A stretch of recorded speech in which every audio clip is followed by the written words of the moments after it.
तुम हातिम ताई के पास जाओ और उससे उसका घोड़ा मांगो। अगर वो घोड़े का ईसार कर देता है तो हातिम ताई यकीनन सखी है। प्यारे बच्चों, यमन में एक कबीला आबाद था जिसका सरदार हातिम ताई था। उसकी सखावत से दुनिया का हर शख्स वाकिफ था। आज हम आपको हातिम ताई की सखावत का एक किस्सा बताते हैं। कहते हैं कि रूम के बादशाह के दरबार में एक दिन हातिम ताई की सखावत का तज़किरा हुआ। एक शख्स ने बताया कि हातिम ताई के पास उम्दा नस्ल का एक घोड़ा है। वो खूबसूरत इतना है कि जो भी देखता है उसकी तारीफ किए बगैर नहीं रहता।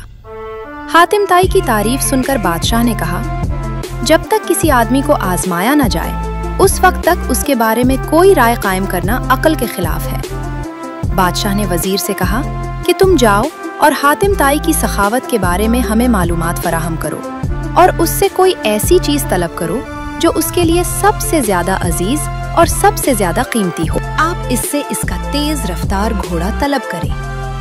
बादशाह को दरबारी की ये बात पसंद आई। उसने वजीर से कहा कि तुम हातिम ताई के पास जाओ और इससे इसका घोड़ा मांगो। अगर वो घोड़े का ईसार कर देता है तो हातिम ताई यकीनन सखी है। वजीर और बादशाह के दरबारी सफर तय करते हुए रात के वक्त हातिम ताई के घर पहुंचे। जिस वक्त ये लोग वहां पहुंचे, मूसलाधार बारिश हो रही थी। घप अंधेरे में बादलों की गरज चमक माहौल को खौफनाक बना रही थी। ऐसे खराब मौसम में घर से निकलना और मेहमानों के खाने का इंतजाम करना बड़ा मुश्किल काम था। लेकिन हातिम ताई ने मेजबानी का हक अदा किया और मेहमानों की तवाज़ो और आराम व आसाइश का पूरा इंतजाम किया। दस्तरखान पर लजीज भुना हुआ गोश्त खाकर मेहमान खुश हो गए और सफर की थकान उतारने के लिए आराम से गहरी नींद सो गए। सुबह के वक्त बारिश थम चुकी थी और फजा साफ हो गई थी। दरख्त धुले हुए और ठंडी हवा चल रही थी। नाश्ते के दौरान वजीर ने मेहमान नवाजी का शुक्रिया अदा किया और कहा कि हमारे बादशाह के सामने आपके घोड़े की बहुत तारीफ की गई है। बादशाह चाहता है कि आप अपना घोड़ा उनकी खिदमत में नज़र कर दें। वजीर की बात सुनकर हातिम ताई अफसोस के साथ हाथ मिलने लगे और अफसुर्दा लहजा में कहा कि अगर आप घोड़ा लेने आए थे तो ये बात आते ही मुझे बता देनी चाहिए थी।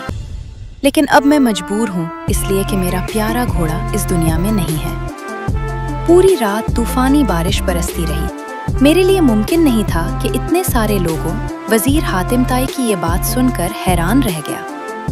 बादशाह को जब ये सारा वाकया सुनाया गया तो बादशाह ने भी हातिम ताई की सखावत की तारीफ की।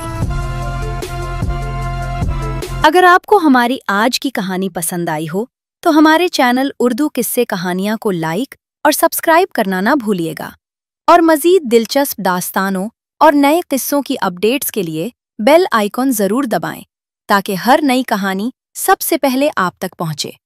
आपकी मोहब्बत और सपोर्ट ही हमें मज़ीद अच्छी कहानियां लाने का हौसला देती है।